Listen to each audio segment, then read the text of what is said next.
Hello, everyone. Welcome to Developing Palates. I am Aaron Loomis, and with me, as always, is June Liu. How you doing, June? Good evening. So today we are talking about the Joya Black by Joya de Nicaragua Nocturno. It's a Corona-sized cigar, 6.25 inch by 46 ring gauge.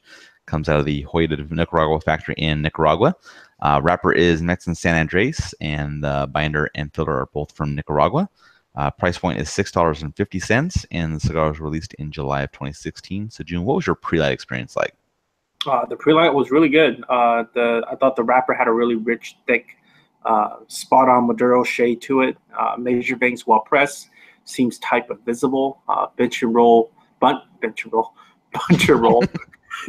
It felt it was pretty firm, and I thought, if it was that firm, hopefully it doesn't affect the draw. Had finished off with the thick double cap. When I smell the wrapper, I got cedar, barnyard, like the nice flowery perfume going on.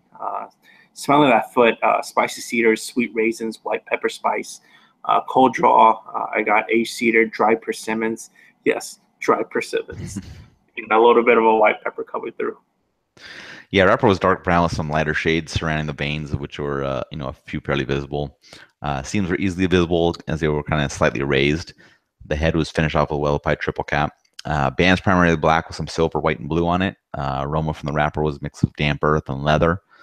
Foot brought an interesting combination of black licorice and earth. Pre-light draw was a mix of earth and leather with a slight spiciness that was present on my lips.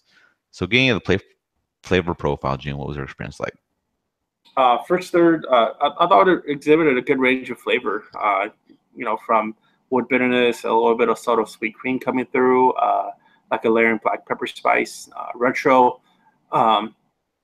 gave me that black pepper kind of a pop, sharp cedar. Finishes that entire palate with like a really nice layered black pepper and a subtle wood bitterness. Strength and body medium within the entire first third. Moving on to the second third, I thought the cigar started showing some inconsistencies. I mean, at certain pockets, cigar was really good. It mirrored what I was tasting within the first third, but in other pockets, I thought the cigar became a bit too bitter and gritty and ashy. Finish still carried forth that same ash and bitter aspects as well. Retro was by far my favorite part of the cigar within the second third. Starting to get like these like nice coffee beans to shine through, as well as that same black pepper and sharp cedar. Strength started moving towards the medium full mark. Body still maintained at the medium mark. Within the last third, I thought the profile became more consistent again. I got this really nice upfront flavor of the coffee beans coming through.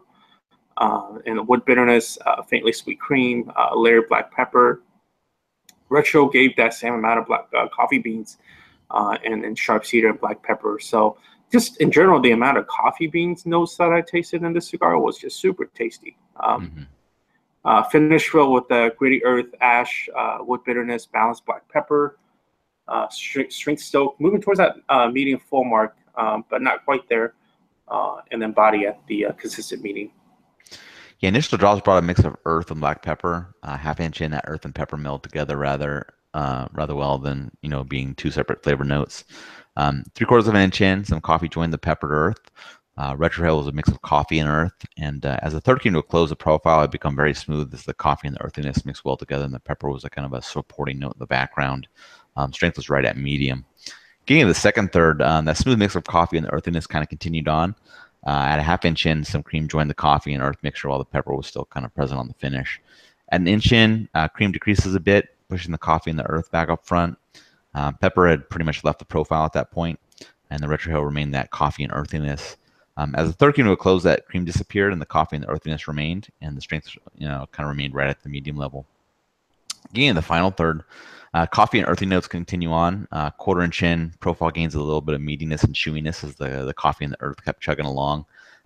Inch in, a slight bitterness joined in with that chewy smoke of the coffee and the earth notes. And that's kind of how the profile of the cigar finished out. And strength just bumped up a little bit to be just slightly above medium. So getting your performance for burn and draw, what was your experience like? Performance was really good. It was never a sharp burn by any means, rather.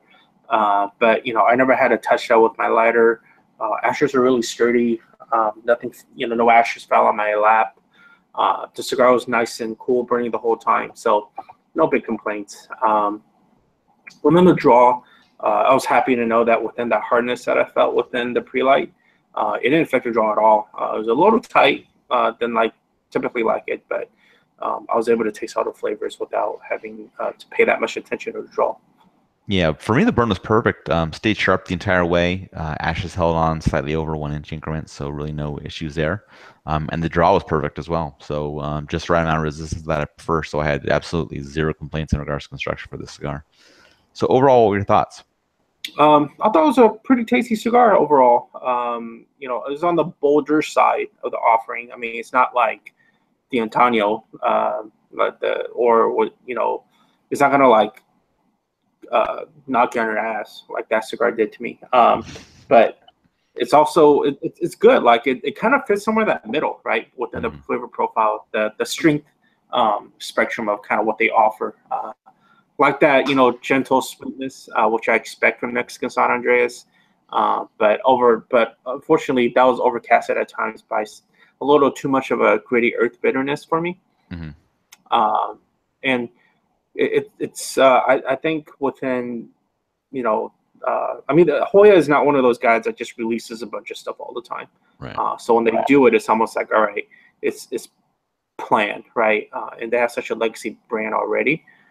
So I think this fits really nicely within their whole lines. Yeah, this was a consistently good cigar the whole way through with fantastic construction. Started out with pepper and earth and then transitioned to a consistent coffee and earth profile. Um, for me, it was a cigar that has a darker profile, but not necessarily high in strength. So I think it fits kind of as like a perfect after dinner cigar, kind of because it has so much of that coffee note and things like that. It's kind of a perfect fit. Price doesn't factor into our scoring, but I mean, the price point on the cigar is fantastic. I mean, it's below $7. So I don't know that you can really beat that for the on a value scale really. I mean, I can see myself smoking this fairly often. And I think people that like this flavor profile would really like it. So I think if you haven't tried it, yeah, I think you have to check it out. I mean, this is the first one I had, and it's been out for a little over a year now, but it's really good cigar. So getting the scores, I gave it a 7.33. You gave it a 7 even. How do you think that matches up with your experience?